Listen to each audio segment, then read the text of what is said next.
Sentences word और words underline, read the sentences carefully, identify word class. दिख रहे हैं इसमें वर्ड क्लास का। इस वर्ड क्लास को हम लोग पार्ट ऑफ स्पीच में भी जानते हैं और एग्जाम में ये वर्ड क्लास बड़ा डिफरेंट हो रहा है। पहले सिर्फ नाउन प्रोनाउन करके पूछा जाता था, लेकिन अब जो है इसका क्लास बड़ा डिफरेंशिएट कर रहा है और इसके रेंज बढ़ने से एग्ज़ाम का एक रेगुलर क्वेश्चन भी है। अगर इसके ऊपर थोड़ा सा कंट्रोल कर लें तो फिर हमारे क्वेश्चंस बढ़ जाए। ये आपका 5 अगर क्वेश्चन आता है तो एनडीए एग्ज़ाम का होगा और 10 अगर आ रहा है इसमें तो सीडीएस एग्ज़ाम का होगा। तो अभी कुछ देर में आपको पता चलेगा किसका पेपर होगा, लेकिन कैटेगरीज एक ही है, चाहे वर्ड क्लास हो चाहे आपके पास पार्ट ऑफ स्पीच हो। तो अभी ज़रा हम देखते हैं इसको समझने का तरीका, है ना। कुछ भी हो समझने का तरीका हमारे पास क्लियर होना चाहिए। क्या ये वर्ड आपको क्लियर है कि थोड़ा बड़ा करें?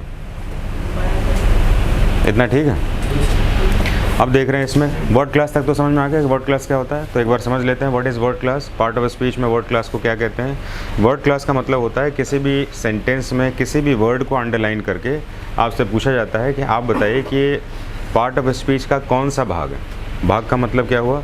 Either noun, pronoun, verb, adverb, adjective, conjunction, preposition और इंटरजेक्शन। और मैंने कुछ थोड़ा पहले बताया था, मॉर्निंग में बताया था आपको कि एक नया वर्ड करके भी आता है इसमें, इंटेंसिफायर। इंटेंसिफायर किसको कहते हैं? एडवर्ब को कहते हैं, क्योंकि एडवर्ब जो है इंटेंस करता है, किसी भी वर्ड के नेचर को इंटेंस कर देता है। जैसे हम देख रहे हैं इसमें राम इज़ स्मार्ट, तो राम इज़ वेरी स्मार्ट, तो वेरी इंटेंसिफायर हो गया, जबकि एक वर्ब भी है, एडवर्ब भी है। तो कभी कभी एग्ज़ाम में आपका एडवर्ब का कॉलम ना देकर उसको इंटेंसिफायर भी कह दिया जाता है, तो इस तरह से ध्यान रखें। तो अभी हम लोग जो है सिंपल लेके चल रहे हैं इसमें और देखेंगे इसमें वर्ड क्लास में देखिए डिटरमिनर नहीं, फिर भी एक वर्ड क्लास का पार्ट बन रहा है इसमें, तो इसके ऊपर भी बेसिक इन्फॉर्मेशन हमें लेना होगा। तो हमने एक क्वेश्चन को तो देख लिया, आंसर शीट में क्या करना है, लेकिन अब हमारे पास क्वेश्चन है कि हमें इसको कैसे कवर करना चाहिए। He claimed his half share of the booty. एक सेंटेंस है जिसमें कि हमने हाफ को लिखा हुआ और कहा है इसमें से क्या होगा। सो थोड़ा सा ट्राई करिए, सोचने का काम करिए कि हाफ को अंडरलाइन किया हुआ है। देखते हैं आप में से इतना साधारण सा चीज़ जो हमें पता है फिर भी हम इसमें कितना एजम्पशंस का सही बना पाते हैं। तो क्या लगता है आपको कि हाफ क्या होना चाहिए? वर्ब, एडवर्ब होना चाहिए, एडजेक्टिव होना चाहिए, नाउन होना चाहिए, डिटरमिनर होना चाहिए? सोच के बताइए इसमें क्या होना चाहिए। इसमें सबसे पहले आपको अगर थोड़ी सी जानकारी अगर मैं आपको बताऊं, मॉर्निंग में हमने बात किया था किसी भी सेंटेंस में किसी को भी नाउन होने के लिए हमारे पास कुछ कैटेगरीज हमें पता होना चाहिए। अगर ये पता है आपको तो बहुत बढ़िया। सबसे पहले अगर आपके पास ए, एन और द लग रहा है तो उसके बाद नाउन आना चाहिए, ठीक बात है ना। उसके बाद जैसे मैंने पोजेशन का केस करके बताया था, पोजेशन का केस में क्या बताया था? माई, आवर, आगे बोलिए, योर, देयर, हिज, इट। और नेक्स्ट मैंने प्रीपोजिशन भी बताया था, है ना। प्रीपोजिशन जैसे कि क्या क्या हो गया प्रीपोजिशन में? टू, विद, इट, ऐसा करता हूँ। तो अगर ये वाले कोई भी वर्ड आ गए तो इसको ये किसकी डिमांड करते हैं? जैसे कि my friend, my best friend. तो कहने का मतलब है कि अगर हम इनमें से किसी का भी यूज़ करें तो हमें इसके बाद नाउन लगाना पड़ेगा। क्लियर? तो आप में से कोई वर्ड लेकर ट्राई करना चाहेगा क्या? करिए ज़रा ट्राई, इसमें कुछ वर्ड लेके यूज़ करिए और ट्राई करके बताइए कि हम नाउन कैसे यूज़ करें। तो आर्टिकल वाले में कुछ ट्राई करिए। कोई तो वर्ड सोचना है ना पड़ेगा, सोचेंगे तभी तो आएगा, दिमाग में सोचने ना। हमें भी प्रैक्टिस सेशन में, तो जल्दी से बताइए आर्टिकल का कोई वर्ड बताइए, किसी को मत देखिए, आप अपना बताइए। कोई भी वर्ड बताइए, सेंटेंस बताने से भी काम नहीं, आराम से। A boy, a girl, a student, a teacher, ये सब क्या है? ए लगा हुआ है तो जाहिर से बात है नाउन है। The boy, the teacher, the classroom, तो द लगा हुआ है तभी भी नाउन होगा आपका, है ना। एन लग गया जो कि वॉवल साउंड प्रोड्यूस करता है, जैसे कि एन ऑरेंज और एन एप्पल, तो ये भी नाउन होगा। तो कहने का मतलब जिनके आगे ये लगता है ये हो गया। अब माई के साथ ट्राई कर लेते हैं ज़रा। My friend, my book, my class, my home, my house. तो इसके साथ भी जितने वर्ड लग रहा है क्या हो रहा है? नाउन। अब हम एक काम करते हैं, टू के बाद या विथ के बाद लगाते हैं। To the principal, to my friend, लिख रहे हैं कि नहीं लिख रहे हैं? तो जब भी हम प्रीपोजिशन लगाते हैं उसके बाद भी नाउन आ जाता है। तो कहने का मतलब ये सारे वर्ड्स किसकी डिमांड करते हैं? नाउन की डिमांड करते हैं। तो इस तरीके से अगर देखा जाए, अच्छा हमने सुबह बात किया था कि नहीं? ऐसा बात किया था हमने नाउन के चैप्टर के लिए। तो हम यहाँ पर देखें ही क्लेम्ड हिज, अब हिज लगा हुआ है, जाहिर सी बात है कि अभी वही चीज़ बात कर रहे थे, पॉजेसिव केस के बारे में। तो हीज़ लग रहा है तो अभी किसके डिमांड करेगा? नाउन की। तो अब देखेंगे हीज़ के बाद जो है अब अलर्ट हो जाइए, चाहे वो माई लगा हो, आवर लगा हो, हिज लगा हो, देयर लगा हो या योर लगा हो, उसमें हमारे पास आने वाला कोई भी वर्ड नाउन ही होना। तो हिज के बाद हमें अलर्ट हो जाना है कि नाउन आएगा। अब देखते हैं हिज हाफ शेयर, तो जाहिर सा बात है हिज हाफ शेयर, जैसे कि ए गुड बॉय, तो a good boy, boy noun हो गया, गुड इसकी विशेषता हो गई। तो शेयर को हम देखेंगे क्या ये नाउन बन सकता है कि नहीं। ऐसा पहचानने के लिए हमें क्या करना होगा, उस शब्द को सिंगुलर और प्लूरल बना के देखना, क्योंकि इंग्लिश ग्रामर में सिर्फ दो ही चीज़ सिंगुलर और प्लूरल बनती है, एक होता है सब्जेक्ट और दूसरा होता है वर्ब। इसको छोड़ के दूसरा तीसरा कुछ भी नहीं बनता। तो इस कंडीशन में क्या शेयर को आप शेयर्स बोल सकते हैं क्या? बिल्कुल बोल सकते, काहे नहीं बोल सकते हैं। जैसे आपने मार्केट में बहुत सारे शेयर्स खरीद लिए, शेयर्स खरीद लिए, हिस्सेदारी खरीदी आपने, आपका यहाँ पर कितना शेयर है, तो शेयर आपका हिस्सेदारी हो गई, तो हिस्सेदारी भी तो हुआ ना आपका शेयर इसमें। तो आपको सेंटेंस जब तक यूज़ करना नहीं आएगा तब तक ये वर्ड क्लास समझ में नहीं। तो सबसे पहले हमें समझना है कि हिज समझ में आ गया। अब इसके बाद हमें ये शेयर को शेयर्स में लगाना है, शेयर्स होगा कि नहीं होगा। उसने अपने सारे पैसे कहाँ लगा दिए? शेयर्स में लगा दिए, तो शेयर्स प्लूरल है, तो शेयर का मतलब हिस्सा और शेयर्स का मतलब हिस्सेदारी। तो कहने का मतलब वर्ड एग्जिस्ट करेगा सिंगुलर और प्लूरल के साथ, हमें पता चलता है। तो ये अगर शेयर नाउन होगा तो नाउन की विशेषता कौन बताएगा? तो ये एडजेक्टिव ही बताएगा।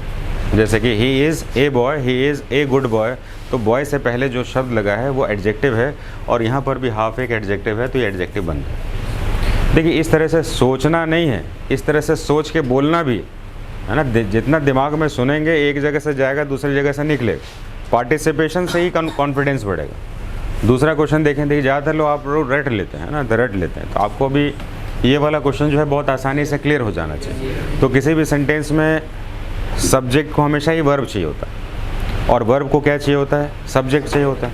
तो हम देखते हैं स्विमिंग इज़ हेल्दी एक्सरसाइज। अब देखेंगे इज़ है और इज़ इसका वर्ब है। अगर इज़ इसका वर्ब है तो जाहिर सा बात है हमें चाहिए इसका सब्जेक्ट, जो कि स्विमिंग है। लेकिन स्विमिंग तो एक वर्ब होता है, आईएनजी वाला वर्ब है। जैसे I am swimming, he is swimming, ये तो वर्ब है। लेकिन हमें ध्यान रखना, अगर कोई ऐसा सेंटेंस जिसमें कि आईएनजी वाला वर्ब एक सब्जेक्ट का काम करे तो वो ये वर्ब नहीं रहेगा, ये इसको एक अलग नाम दिया जाता है जिसको हम जीरंड कहते हैं।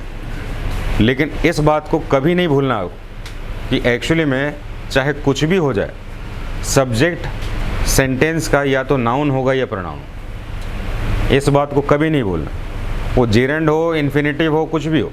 आपको सिर्फ कहना है इसमें कि सब वर्ब से पहले यूज़ होने वाला सिर्फ सब्जेक्ट होगा, और सब्जेक्ट या तो होगा नाउन या होगा प्रोनाउन। अब हमने देखा यहाँ पर कि भाई ऐसा है कि इससे पहले यहाँ पर आ गया स्विमिंग।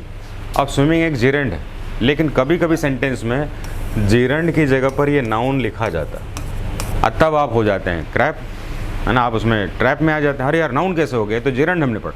अरे नहीं भैया, जीरंड नहीं पढ़ा आपने ये पढ़ा है कि आईएनजी वाला वर्ब अगर सब्जेक्ट यूज़ होगा तब उसको जीरंड कहते हैं, लेकिन हमें सब्जेक्ट में सिर्फ नाउन और प्रोनाउन ही यूज़ होता है। किसी भी सेंटेंस में वर्ब से पहले आने वाला कोई भी वर्ड होगा उसको हम कहेंगे सब्जेक्ट। और सब्जेक्ट कितने टाइप का होगा? आइदर इट इज़ नाउन और दो ही चीज़ होगा। तो यहाँ पर जेरंड उसका दूसरा स्ट्रक्चर या रेप्लिका कह सकते हैं, उसकी जगह पर प्रयोग होने वाला शब्द है, लेकिन मूल रूप से क्या है वो? नाउन है। जैसे कि अगर मान लीजिए आपसे कहें smoking is injurious to health, तो इज से पहले क्या लगा है? और आईएनजी वाला स्मोकिंग लगा है, तो ये भी जेरंड हो गया। लेकिन जेरंड अगर ऑप्शन में ना दे तो क्या बोलेंगे? नाउन ही बोलेंगे आप उसको, है ना। इस बात का ध्यान रखें, नाउन बहुत ही वर्सेटाइल, बहुत बड़ा टॉपिक है आपका। तो इस तरह से जेरंड तो बहुत आसानी से आपका क्लियर होगा।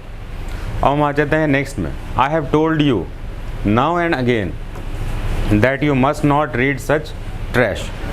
तो इस सेंटेंस में हम देखने का प्रयास करते हैं कि सेंटेंस को हम समझे कैसे, क्योंकि हम अभी अंडरस्टैंडिंग बना रहे हैं, है ना, वॉल्यूम नहीं बढ़ा रहे, अंडरस्टैंडिंग बना रहे हैं। तो आई हैव, आई सब्जेक्ट हो गया, हैव टोल्ड यू ये वर्ब हो गया, ये ऑब्जेक्ट हो गया इसमें। अब यहाँ पर हम देखें इसमें इसके बाद का सेंटेंस क्या कह रहा है। आई हैव टोल्ड यू, मैंने तुम्हें कहा है, मैं तुमसे कह चुका हूँ। नाउ एंड अगेन, अच्छा कहने की बात अगेन हो रही है कि आई की बात अगेन हो रही है?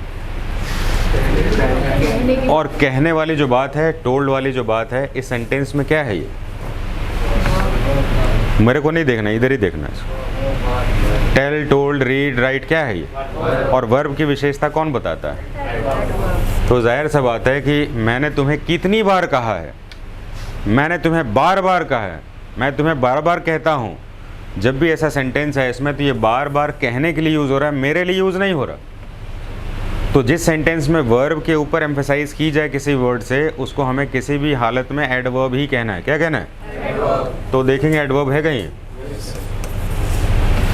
तो इस तरीके से सेंटेंस की अंडरस्टैंडिंग बनानी है आपको, है ना। ये अंडरस्टैंडिंग आपको एग्जाम के क्वेश्चंस के साथ जोड़नी पड़ेगी, है ना। लिखने से नहीं होगा कुछ, आपने लिख लिया काम नहीं चलेगा इसमें।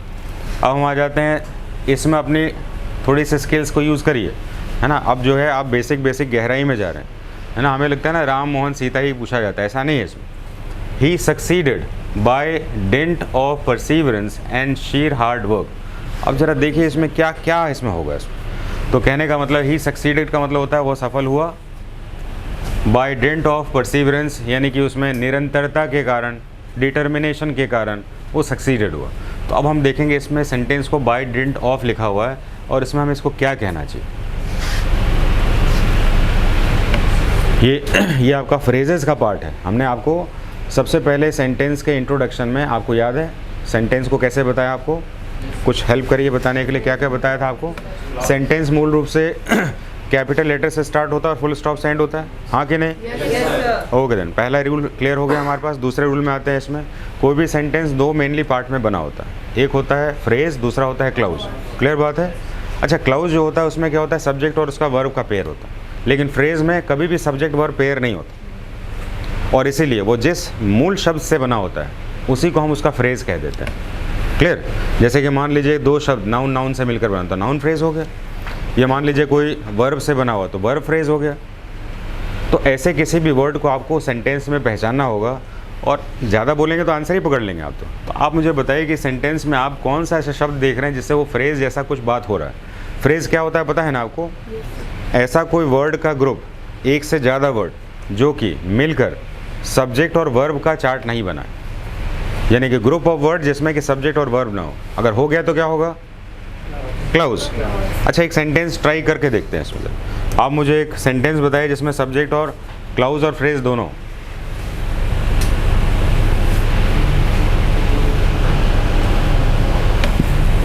अच्छा, देखते हैं इसमें ही सेड, उसने कब कहा? आप बताइए ना, इसमें बन जाएगा, कोई भारी चीज़ नहीं है। मिलने से पहले कहा कि मिलने के बाद कहा? क्या चाहते हैं? अच्छा, उसने कब कहा? मिलने से पहले, मिलने के बाद? तो लिख लेते हैं इसे, आफ्टर मीटिंग। ठीक है, अब जरा ध्यान से देखिएगा इसमें, है ना, समझने के लिए बता रहे हैं आप। ही क्या हुआ? सब्जेक्ट, हाँ कि नहीं? अरे बोलते रहना इसमें। सेड क्या हुआ? तो जाहिर सी बात है सब्जेक्ट को अगर वर्ब मिल गया तो इसको हम क्या कहेंगे? जिस सेंटेंस में सब्जेक्ट और वर्ब का पेयर मिल जाए उसको हम क्लाउज कह देंगे। ठीक है, अब आगे देखिए, आफ्टर मीटिंग, क्या इसमें सब्जेक्ट वर्ब मिल रहा है क्या आपको? नहीं मिल रहा है इसमें। तो जाहिर सी बात है सब्जेक्ट वर्ब अगर नहीं मिल रहा है इसमें, क्योंकि मीटिंग तो आपका वर्ब है और आफ्टर एक प्रीपोजिशन है कि नहीं इसमें? तो सब्जेक्ट वर्ब नहीं मिलेगा तो जाहिर सी बात है ये दो ऐसा ग्रुप ऑफ वर्ड्स जो कि सब्जेक्ट और वर्ब से नहीं बना, उसको क्या कहेंगे? बना कि नहीं बना? अच्छा, अगर मैं मान लो किसी का जाना पसंद करूं या किसी का आना पसंद करूं, तो ऐसे सेंटेंस को देखते हैं। आई लाइक, अब हिज लिखें कि हर लिखें? अच्छा, बाकी आपकी मर्जी। आई लाइक हिज अराइवल की हिज डिपार्चर? अच्छा, जाने का, आप बड़े स्वार्थी आदमी हैं। दोनों लिख सकते थे, दोनों लिख सकते थे, ठीक है ना। आई लाइक हिज अराइवल और हिज डिपार्चर, बात समझ में आ रही है क्या? मुझे उसका आना पसंद है, मुझे उसका जाना पसंद है। अच्छा, जाना क्यों पसंद होगा यार? कोई फ्रेंड अगर आएगा तो पसंद आना ही होना चाहिए।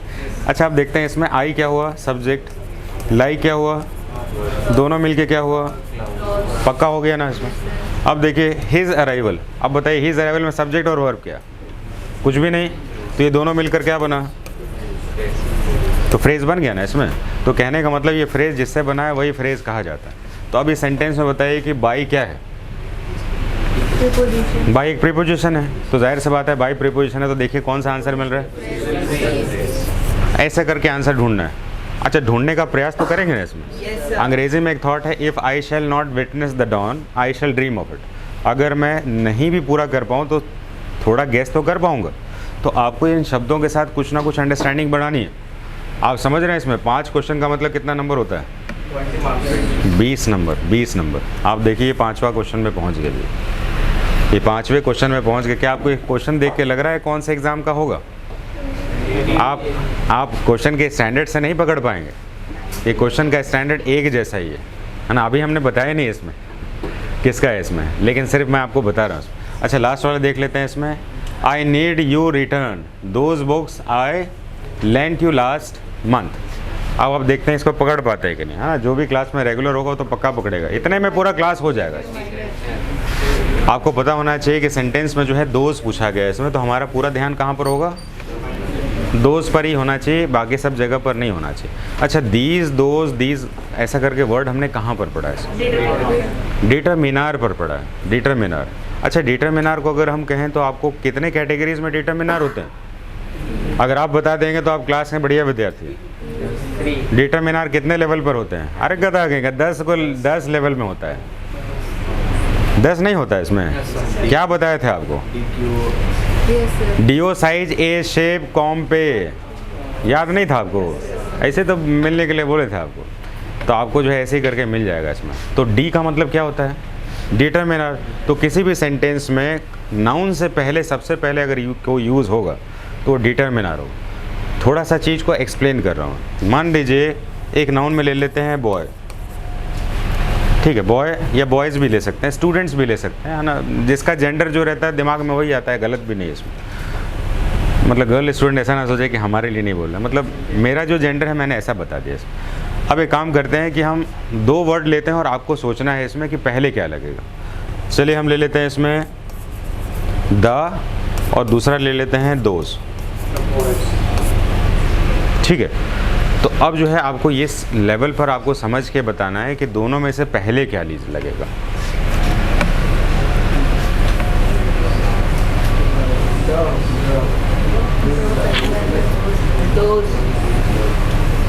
ये तो 2 में से एक तुक्का क्या बात हो गया ना इसमें। अच्छा अगर हम एक काम करते हैं, आपका हम कंफ्यूजन ही दूर कर देते हैं। चलिए मैं एक काम कर रहा हूँ कि यहाँ पर मैं लिख रहा हूँ ए और मैं कह रहा हूँ दोनों में से एक को लगाइए।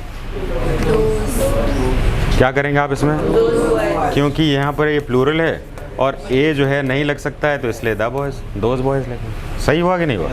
तो कहने का मतलब होता है डिटरमिनर में this, that, those, these, a and the सब आ जाता है।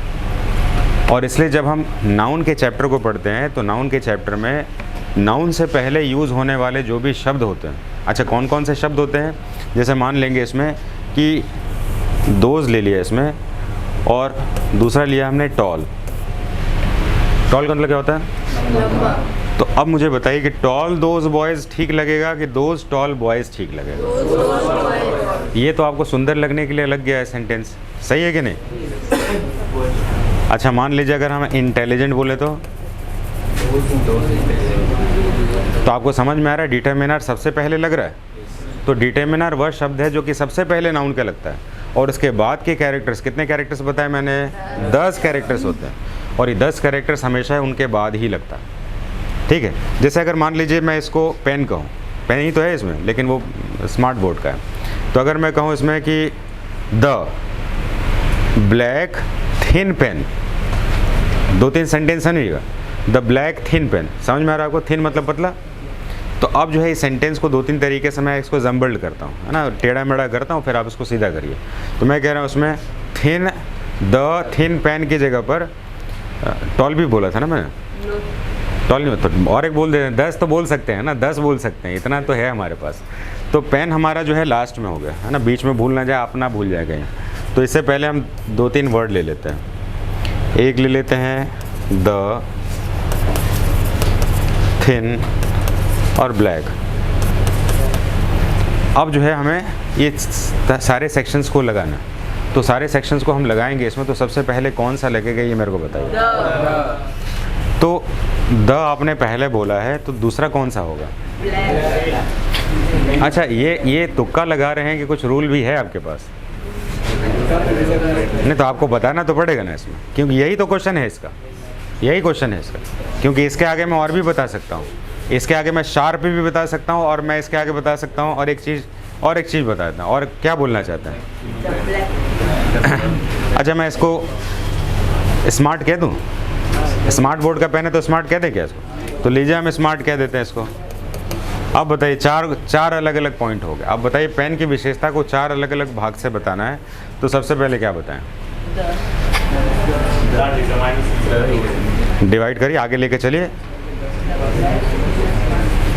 तो अब आपके पास वही क्वेश्चन आ गया जिस क्वेश्चन की डिमांड मैं कर रहा हूँ, है ना, कि हमें पेन को समझाने के लिए अगर एक से ज़्यादा हमारे पास ऐसे वर्ड्स आ जाएं जो कि एडजेक्टिव के रेंज में आते हैं। ये चैप्टर ऑफ एडजेक्टिव में जाता है। आप नाउन की जो भी विशेषता बताई जाती है वो एडजेक्टिव में जाता है, और एडजेक्टिव के कितने ग्रुप्स होते हैं वो हमारे चैप्टर का पार्ट। इसको हमने कहाँ पर पढ़ा हुआ है? पार्ट ऑफ स्पीच में, एडजेक्टिव में। बताइए लिखा था कि नहीं? Yes, sir. पक्का लिखा था इसमें। तो सबसे पहले do size a shape compare वाला फॉर्मूला जो बताया मैंने आपको, तो डी के बाद क्या है? ओ, और ओ का मतलब होता है ओपिनियन। तो बताइए इसमें ओपिनियन कौन सा हो सकता है? कोई आदमी स्मार्ट है कि नहीं, कोई लड़की ब्यूटीफुल है कि नहीं, वो आपका तो ओपिनियन ही तो है ना। आप हो सकता है किसी को कहें ये डल है, आप किसी को कहें इंटेलिजेंट है, तो जाहिर सा बात है कि पहले के बाद दूसरा तो ये आएगा ना। ये है एग्ज़ाम का रेंज, और ये एग्ज़ाम के रेंज में जब जाएंगे आप इसमें, तो आपको बता सकते हैं इसमें अगर ये क्वेश्चन मेरे हिसाब से पूछा जाए वर्ड क्लास में, तो मैं इसमें स्मार्ट को अंडरलाइन करके पूछूं कि ये आपका जो है एडजेक्टिव का कौन सा पार्ट है। इसमें एडजेक्टिव ऑफ ओपिनियन है, एडजेक्टिव ऑफ पोजेशन है, क्या ऐसा करके पूछ सकता हूँ। और फिर आपका दिमाग चकरा जाएगा, अरे यार ऐसा क्वेश्चन ही नहीं देखा कभी। ऐसा बिल्कुल क्वेश्चन देखें इसमें, आप ध्यान से देखेंगे तो वही आपके एडजेक्टिव में 10 अलग अलग टॉपिक्स हैं जिसको हमें पढ़ना था। तो अब मुझे यहाँ पर बताइए आप इसमें कि दोस्त क्या बना हमारा? एक डिटरमिनर। क्योंकि जाहिर सा बात है कि नाउन से पहले सबसे पहले क्या यूज़ होता है?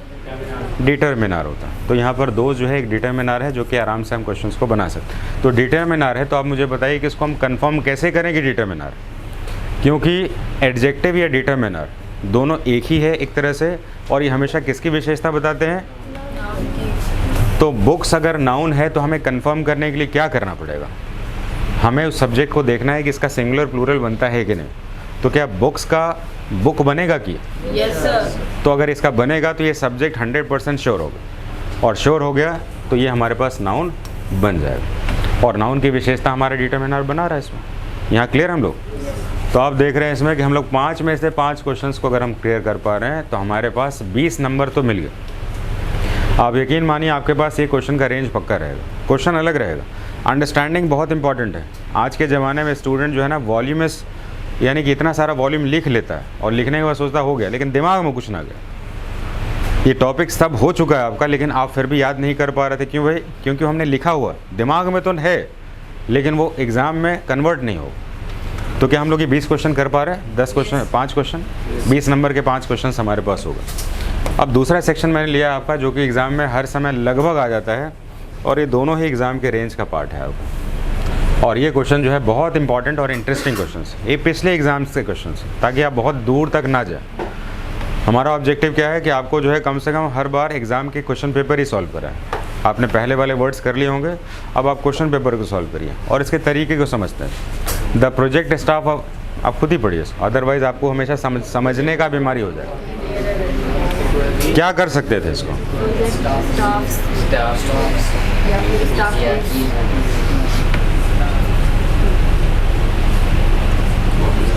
इसमें एक बहुत ही टिपिकल और हिडन रूल है, बहुत ही टिपिकल और हिडन रूल है, ठीक है। और ये रूल आपका जो है प्रीपोजिशन के साथ जाता है। किसके साथ है? चलिए हिंट के बाद आप ट्राई करिए, इस हिंट के बाद ट्राई करके देखिए कि आपसे बनता है क्या, फिर मैं आपको बता दूँ। गो हेड।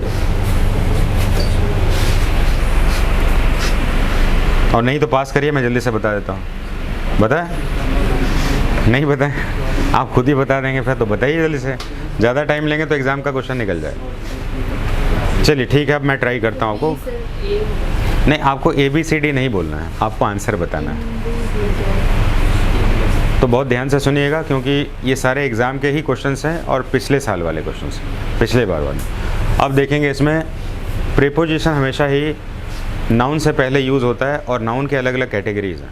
जैसे कि नाउन में क्या क्या हो सकता है? Name of place, name of person. सुना है कि नहीं सुना है? Yes, sir. लिख तो रहे थे तो। Name of place, name of person, name of activities, name of qualities. अच्छा, ऑनेस्टी क्या हुआ? Quality. अच्छा, फुटबॉल क्या हुआ? Name of activity. पटना क्या हुआ? राम क्या हुआ? पक्का? अगर मैं कहूँ मंडे क्या हुआ? मंडे क्या हुआ? आप मुस्कुरा रहे हो, सुन बोलेंगे ना, नेम ऑफ डे बोलेंगे, नहीं बोलेंगे क्या? ट्यूसडे क्या हुआ? पक्का? तो जब भी हम नेम ऑफ डे का यूज़ करते हैं तो प्रीपोजिशन ऑन का यूज़ करते हैं। जानबूझ के ऐसा पूछा है ताकि दिमाग में घुसे ना आपके, क्योंकि दिमाग का रास्ता तो कुछ जगहों से रुका हुआ है। तो जब भी हम नेम ऑफ डे का यूज़ करेंगे तो नाम बताइए, 2-3 नाम, दिन के नाम बताइए। जैसे एक बच्चे ने कहा कि I will do my hair cut on, आगे दिन का नाम बताइए। तो आपने बोला ना इसमें, तो at Sunday, in Sunday, on Sunday, क्या करें? पक्का हो गया ना? अभी आपको समझ में आ रहा है क्या पूछ रहा हूँ मैं? क्लास की घटना है ना ये। तो कहने का मतलब हमने कंटेम्प्रेरी ले लिया इसमें। बाल कब कटाओगे इसमें? तो हम उस दिन कटाएंगे। तो दिन का नाम लिया ना आपने, तो दिन का नाम लेने का मतलब है कि हम जो है जब दिन का नाम लेते हैं तो प्रीपोजिशन कौन सा यूज़ करते हैं?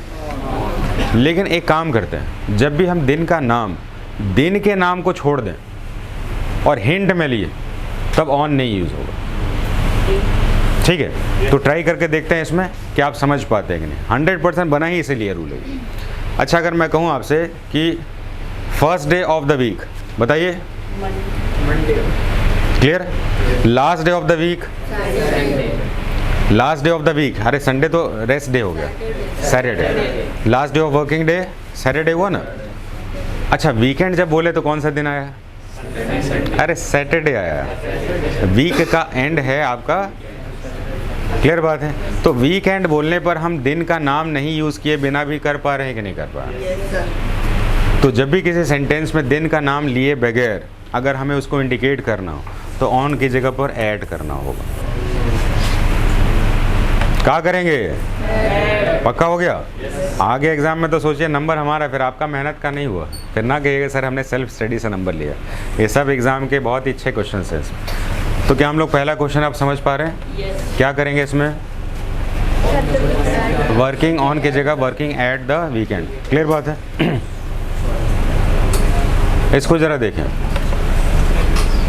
When I saw Arnav, he said he had taken his driving test yesterday। इसको मिटा देते हैं।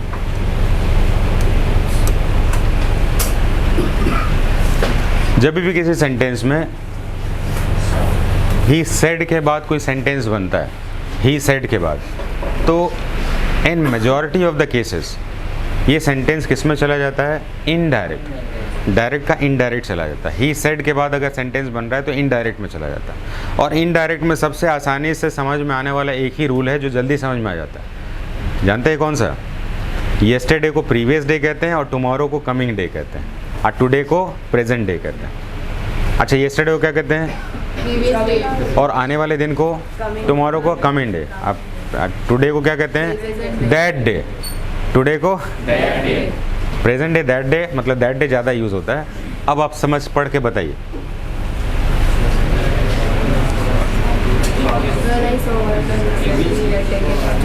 तो येस्टरडे कन्वर्ट हो जाएगा, कंफर्म हो गया ना आपको? ये वर्ड चेंज होते हैं। ये हमारा डायरेक्ट इनडायरेक्ट नरेशन जब चलेगा तो उस समय दिमाग जो है बिल्कुल अच्छे समझ लेगा, लेकिन आपको मेजॉरिटी क्वेश्चन ऐसे ही क्वेश्चन वर्ड से ही क्लियर हो जाता है। अब आ जाते हैं नेक्स्ट क्वेश्चन में। It is one of the best example, understanding के लिए आपका बेस्ट एग्जाम्पल का क्वेश्चन है। पढ़िए जल्दी से, देखिए क्या लिखा हुआ। सभी लोग पढ़िए, देखिए नहीं इसमें। Of the players it was Ramesh who plan his tactics with utmost care. Try करिए इसमें क्या होना चाहिए इसको। आपको पता है आपके जब पेरेंट्स आते हैं, सर हमारा बच्चा कैसा पढ़ रहा था, मैं कहा पता ही नहीं चला कैसा पढ़ रहा। क्यों सर? क्यों नहीं सर? कुछ नहीं बोलता है इसमें। अच्छा, क्यों नहीं बोलता है सर? ये माना पता नहीं क्यों नहीं बोलता है इसमें। आप सब मौन व्रत में नहीं रहता है, मतलब वो सुनने में ज़्यादा इंटरेस्ट लगाता है। अब आप देखेंगे इसमें एक बहुत ही चमत्कारी नियम है। चमत्कारी नियम जो है आपके एक प्रोनाउन का चैप्टर है जिसको हम कहते हैं रिलेटिव प्रोनाउन। क्या नाम है? सब बोले।